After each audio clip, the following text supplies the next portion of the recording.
So let us now understand crystal field theory. Now, crystal field theory is one of the most important theories coming up in the chapter coordination compounds. And I'm not going to take up this theory in detail. However, I would give you an idea about this theory, and in my next video, I would be solving some important MCQs or numericals which are related to this theory. So let us begin with this theory given by Hans Bethe and von Fleck. This theory was given after the valence bond theory was given for explaining the formation and structures and magnetic behavior of coordination compounds. However, valence bond theory had its own shortcomings. This theory satisfactorily explains the formation of complexes, the structures of complexes, and also important properties of these complexes, such as magnetic behavior of complexes or colors shown by these complexes, etc., etc. Let us discuss important points of this theory now. Now, this theory is an electrostatic model. So CFT, as we call it, is an electrostatic model which considers the metal and the ligand bond to be completely ionic, which is formed due to electrostatic interactions arising between metal ions and ligands. Now, let us understand more about these ligands. Ligands, they generally are of two types. Either they are negative ions or neutral molecules with lone pairs. According to this theory, those ligands which are negative ions are considered as point charges, and those ligands which are neutral molecules with lone pairs are considered as negative dipoles. So here we have either the point charges or negative dipoles making ionic bonds with central metal atom or ion. We find that let us take up everything from the perspective of a metal. Generally, the central metal atom or central metal ion, which is found in complexes, and that metal ion generally comes from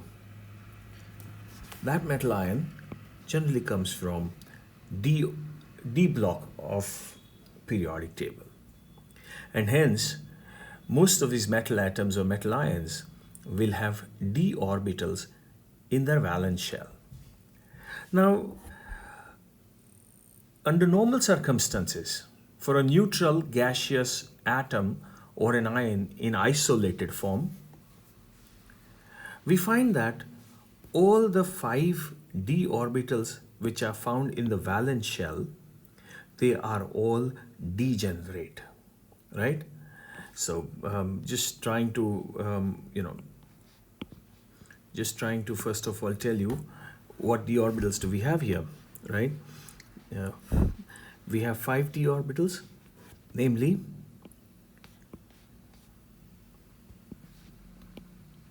dxy, dyz, dzx, dx square minus y square, and dz square. If you remember, dxy is oriented between x and y axis. Yz would be oriented between y and z, and zx between z and x. So basically, these d orbitals would be like, if I have to show it here, I would say normally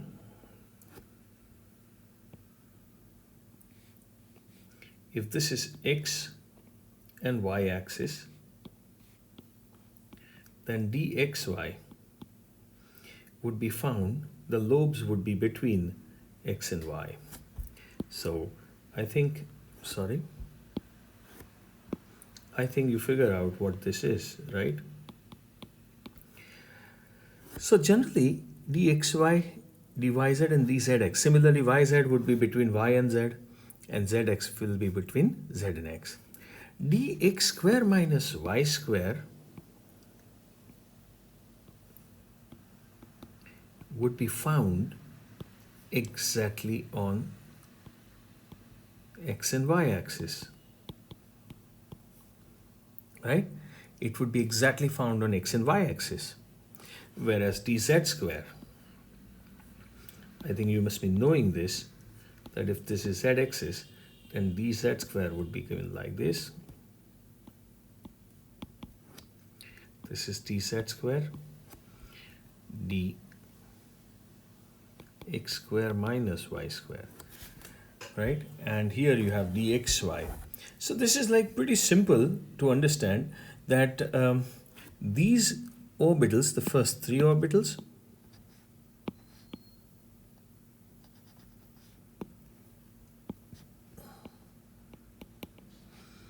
these are found between the axis and these are oriented on the axis. This is very important to know. And so these are the 5d orbitals, and I have briefly shown you how they get oriented, or how are they oriented in three-dimensional space along our Cartesian system, right? Now, when these 5d orbitals are found in an isolated gaseous metal atom or ion, they all have same energies, and so we call them as degenerate orbitals. Degenerate orbitals are those orbitals which have same energies. Now, when these d orbitals are subjected to a field, a charge field, and if that charge field is spherically symmetric, which means the charge field is symmetrical all around these d orbitals, then the degeneracy of d orbitals is maintained. However, if we have ligands approaching a metal atom or an ion, they would bring a negative charge field, and this negative charge field would not be symmetric, it would be asymmetric. Because of this, different d orbitals having different orientations in three-dimensional space, they would be affected by these incoming ligands, or the charge field brought in by the ligands. They would be affected in different manner. Some would be affected more and some would be affected less depending on their orientations. And as a result, the degeneracy of d orbitals is lost. Now, these d orbitals split up into two different sets of orbitals having slightly different energies. This is what we call as, now the d orbitals are splitted and their degeneracy is lost. The pattern of splitting of d orbitals would depend on the nature of crystal field. In other words, it would depend on the nature of charge field which is brought about by the ligands. So now we would try and understand what kind of splitting takes place when an octahedral complex gets formed, and then we would talk about what kind of splitting would occur when a tetrahedral complex is formed. Okay, let us understand how crystal field splitting takes place in octahedral coordination entities, or let's say octahedral complexes. When any octahedral complex gets formed, you have to know that the ligands, they approach along the axis. Now this is your x-axis, this is your y-axis, and this is your z-axis. The ligands would always approach along the axis, right? So you will have 6 ligands coming along the axis. Now these ligands, they bring in their own negative field, right? So they have their own electrons, right? And so there is a negative field, which is brought in by these incoming ligands. The metal atom or metal ion will have d orbitals in its valence shell, and d orbitals have electrons in them. So electrons of d orbitals now are facing the electrons which are brought in by the incoming ligands. Now what happens? You find that there is a lot of repulsion, and you know that repulsion always increases the energy.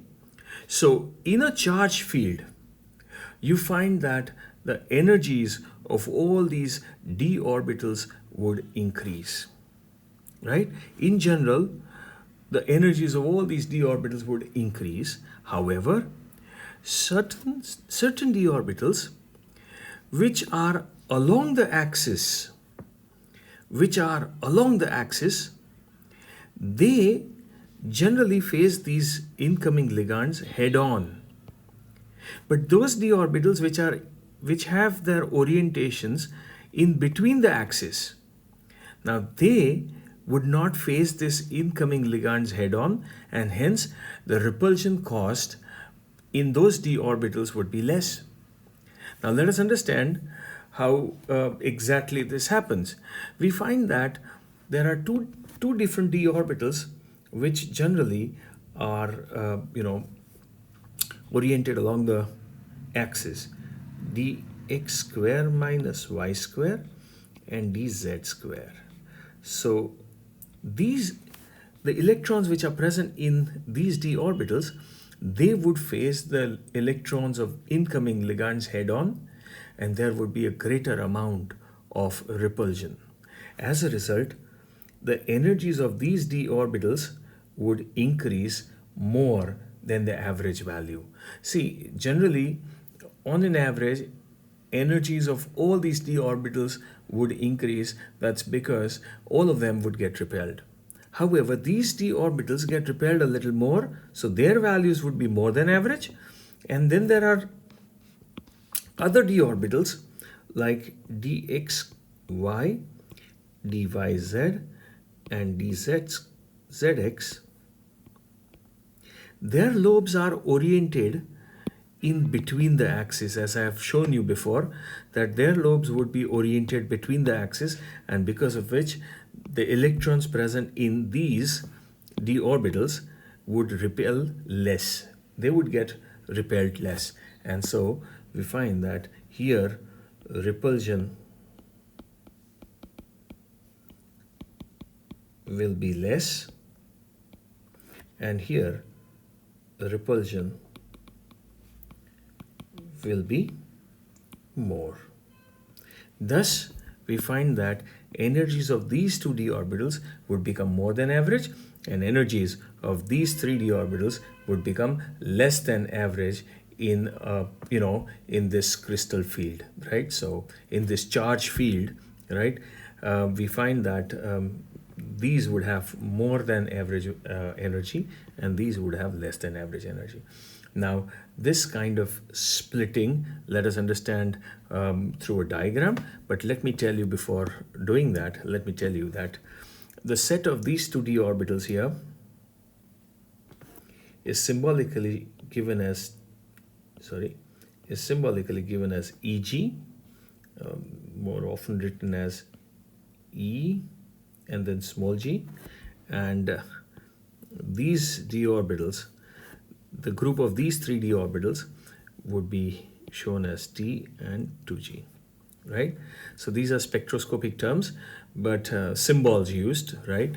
And so these three would have same energy, and their energy would be less than the average energy, and these two will have same energy, and their energies would be higher than the average energy. So this is the first thing. Now we would understand how the splitting takes place. So now we have this splitting pattern. You can see that on one side we have this degenerate d orbitals of metal. These are 5 degenerate d orbitals. Here these d orbitals are not affected by the ligand field, as the ligands have still not approached the metal atom or ion. However, as ligands come in and try to make a complex, right, they bring in their negative crystal field, and thus in presence of this crystal field, due to repulsions, energies of all these 5d orbitals would change, right? For because this is an octahedral complex which is getting formed, the 2d orbitals which are along the axis would get more repelled, and hence they would have slightly higher energy, and the other three, xy, yz and zx, which are in between the axis, they would have slightly lower energies, right? This is the average, this is the average energy, and it is called the barycenter. Thus, we can see that the degenerate d orbitals, all having same energy, are now splitted up into two different sets of orbitals, having slightly different energies. The energy difference between the two is termed as delta O, and O stands for octahedral complex which is being formed. These two set of orbitals is called EG, and these three are called T2G.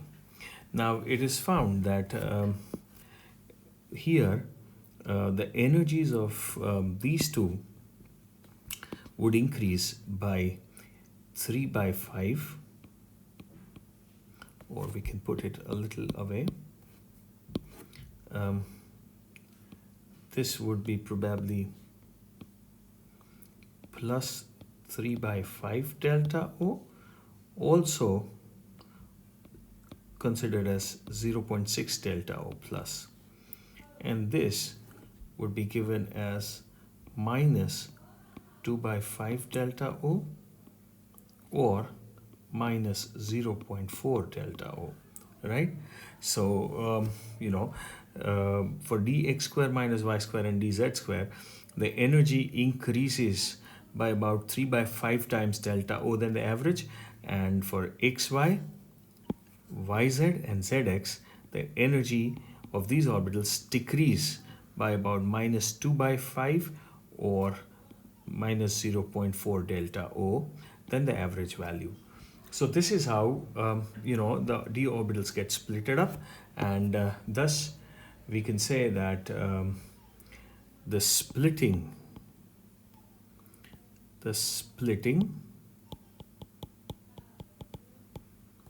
of degenerate d orbitals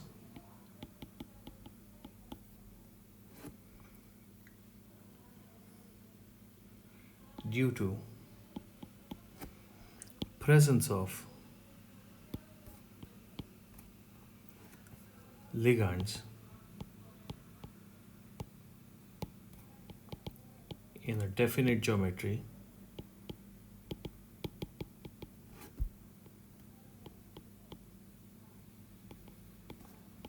is called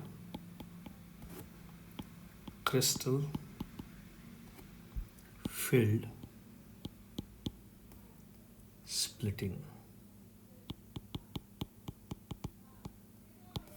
So, the splitting of degenerate d orbitals due to the presence of ligand having a definite geometry is called crystal field splitting. I hope you've understood all of this. Now, I would talk about on what factors will the crystal field splitting depend, right? In my regular lecture, I would be talking in detail about the factors affecting this splitting. Here, I would just go by the NCRT book, and so I would be talking only about some basic parameters which decide the amount of splitting that takes place here. Okay, let us talk about the factors affecting the splitting of d orbitals. One of the factors which affects the splitting of d orbitals is the charge of the central metal ion. Here, things are very simple. Greater the charge more is the splitting. So basically, if the charge on metal ion is more, then there would be greater amount of repulsion, and if there is greater amount of repulsion, then obviously the splitting would be more, and therefore greater the charge, more is the splitting of d orbitals. This is one thing that we have. The other factor that we have here is the type of ligands. Now there are two different types of ligands. One, we have strong field ligands.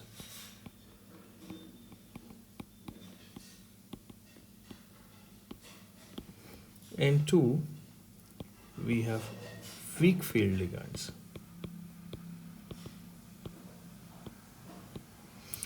Strong field ligands can create a very strong field around the metal. And because the crystal field created is very strong, the splitting, the repulsions would be more, and if repulsions would be more, then there would be more splitting. So they cause more splitting. So in that case, delta O would be higher. And weak field ligands, they cause less splitting. Why? Because they can generate only a weak field around the metal ion, and hence they would not be able to split d orbitals to a larger extent because they produce weak fields, right? So in general, all these ligands, they can be arranged in increasing order of their capacities of producing the fields. We are arranging ligands in increasing order of the field strength that they generate, right? Now, beginning with, and these are all validated using a common metal ion, and by spectroscopic technique, this has been validated. So we have this series wherein we start with I minus, which is minimum, followed by Br minus, and then we have SCN minus, and then we have S2 minus, and then we have Cl minus, F minus. So basically, you can see that in case of halogen donors or sulfur donors, right, we generally have only weak field strength generated, after which we have the oxygen donors. You can see that in oxygen donors, the negative ions come first. They have lower splitting and they have lower splitting capacities, and you can have oxalate C2O42 minus, and then we have this neutral water. So these are all oxygen donors, after which we start with nitrogen donors, wherein we have NCS, where nitrogen donor we have less than EDTA 4 minus, ethylene diamine tetraacetate, and then we have this neutral nitrogen donor, ammonia. Then we have neutral nitrogen donor, but there'd be two nitrogen donating. This is ethane 1,2-diamine or ethylene diamine, and now we have these carbon donors coming towards the end. This is the order, increasing order of capacities of different ligands to cause splitting, right? We can have ligands which are, generally ligands which are, which have the splitting capacity lower than ammonia would be considered as weak ligands or weak field ligands, and those which are, ammonia and all of those ligands which have higher capacities of splitting, they are called strong field ligands. Generally, ammonia is very, very, very tricky here with ammonia. In certain complexes, ammonia would behave as a strong field ligand, and with certain complexes it would behave as a weak field ligand. Generally, you know, if the charge on metal is +3, central metal ion, if the charge is +3, ammonia would definitely behave as a strong field ligand. But with metals having charge +2, there would be weak field. Ammonia would behave like a weak field ligand. So it is very, very different, and we have to understand it case to case, right? Okay. So now, this was about this series is called spectrochemical series. This is your spectrochemical series. Now we shall try and understand how filling up of orbitals would take place in this splitted up d orbitals. So we would try and understand how electrons could be filled up when d orbitals are splitted up. Now let us understand how to put electrons into the d orbitals of octahedral complexes. Now suppose we have T1, there's only one electron in the d orbital, then obviously that electron would be placed in any one of these T2g as per Hund's rule, you cannot put it anywhere, and because of lower, T2g having lower energy as per Bow's rule as well, we're putting electrons in the lower energy T2g, right?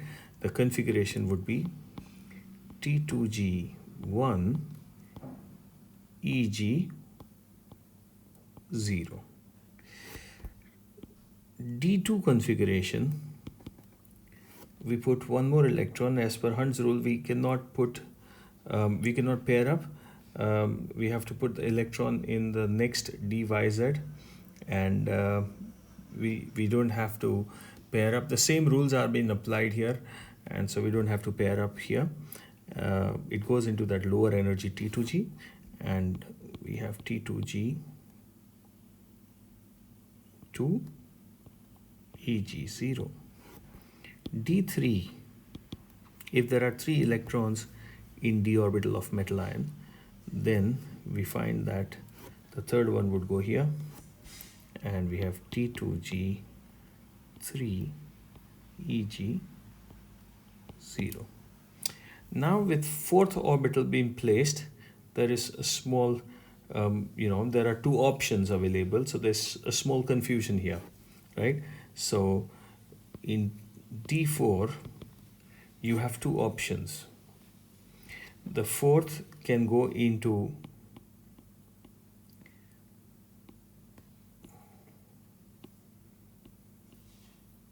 EG. So after filling up 3, the fourth goes here, right? That is one thing. Or fourth may pair up here.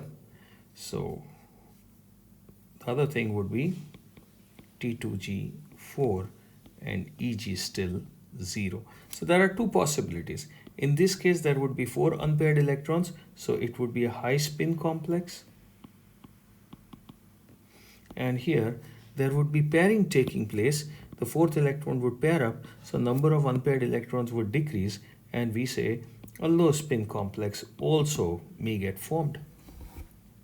Now, everything here depends on 2 important energy parameters. One is delta O, and the other is pairing energy.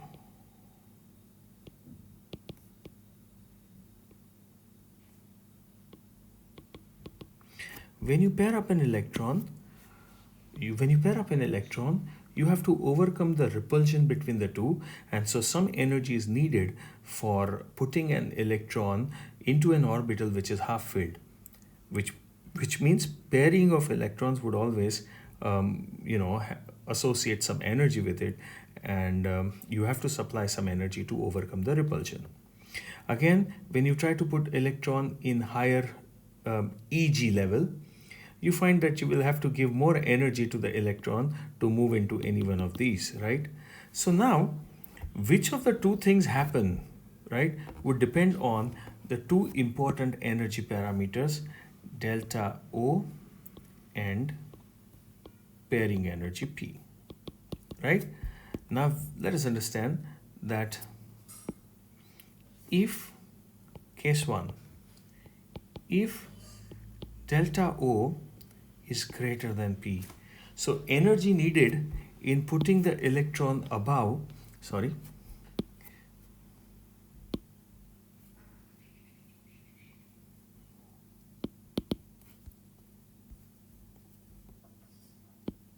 yeah, so energy needed in putting an electron here, right, then, that is delta O will be more than, pairing an electron here. So in that case, obviously, the filling up of electron would follow the minimum energy requirements.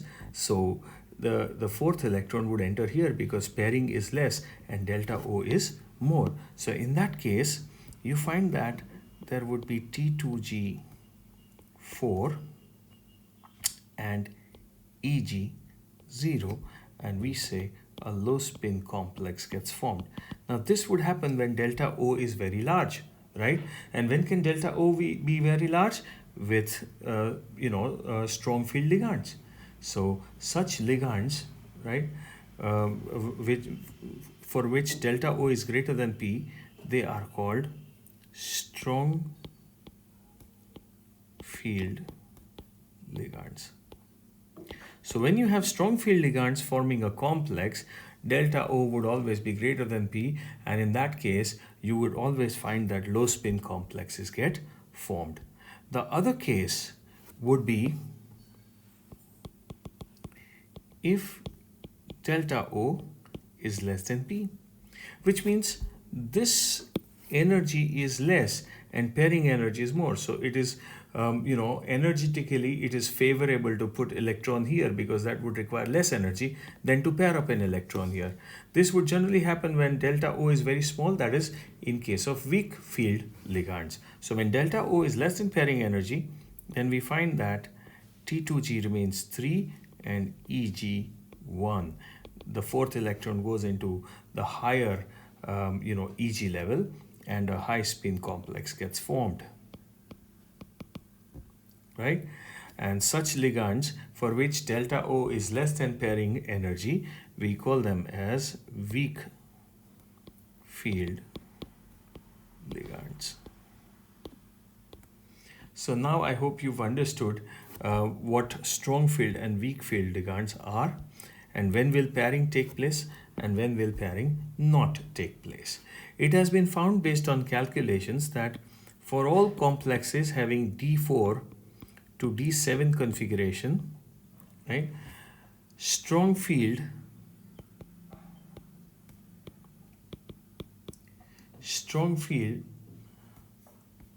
generates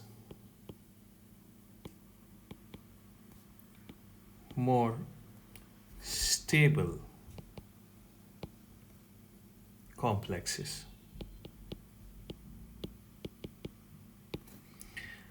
So strong field generates more stable complexes. That is what we understand here.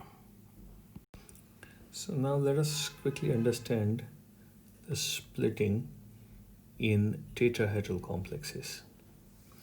Now, the splitting in tetrahedral complexes is just the reverse of what happens in octahedral complexes. The reason being, the approach of ligands when a tetrahedral complex gets formed will always be from in between the axis, which means if you have this, if you have X, let me draw this properly. If you have this, X, Y, and Z,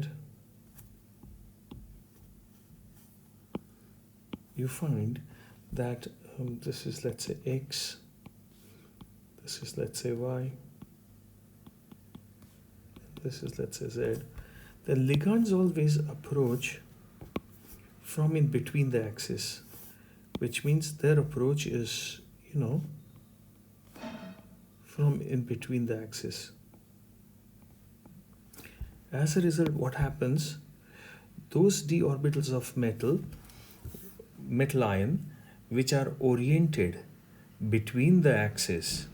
Now, these d orbitals would get repelled more because they would be facing the incoming ligands head on. So here you have dxy, dyz, and dzx. Now, these are the d orbitals which have their lobes in between the axes, and hence they generally are repelled more, or their electrons are repelled more by the electrons of incoming ligand, and as a result you find that the energies of these three d orbitals would increase to a larger extent, and it would become more than the average value, whereas dx square minus y square and dz square, these are the ones, they are oriented along the axis, and hence they they get repelled less by the incoming ligands, and hence their value, their energy would decrease and become less than the average values of d orbitals in the ligand field, right? So in the ligand field, right, you find that dx square minus y square and dz square would have lower than average value, and dxy, yz, and zx, they would have higher than average value. The increase in the values of energies of dxy, yz, and zx would be like plus 2 by 5 delta t or plus 0.4 delta t. So, this would be the increase in the energy than the average value. And here the energy value decreases by minus 3 by 5 delta t or minus 0.6 delta t. But let me tell you one important thing about tetrahedral complexes, and that is there are only 4 ligands coming in, so overall repulsion is less. The strength of the field is always very, very less, and hence splitting in tetrahedral field is always very, very less as compared to octahedral field. According to experimental calculations, delta T, the splitting observed in tetrahedral field as it is given here, right? Delta T is always, for the same metal and the same type of ligand forming octahedral and tetrahedral complexes, the splitting in tetrahedral complex would be only 4 by 9 times delta O, right? So it would be, very, very less as compared to octahedral splitting. Again, because the splitting of d orbitals is less, right? We find that most of the complexes which are tetrahedral in nature, these complexes would always be, they're always, because the splitting is less, you always find that they have high spin complexes. Low spin complexes are not easily observed. So because the splitting is so less. The splitting here is so less that you find that electrons would always move to higher T2G levels after EG get filled up, and hence we always get high spin complexes. Low spin complexes formed would be very, very less in tetrahedral complexes.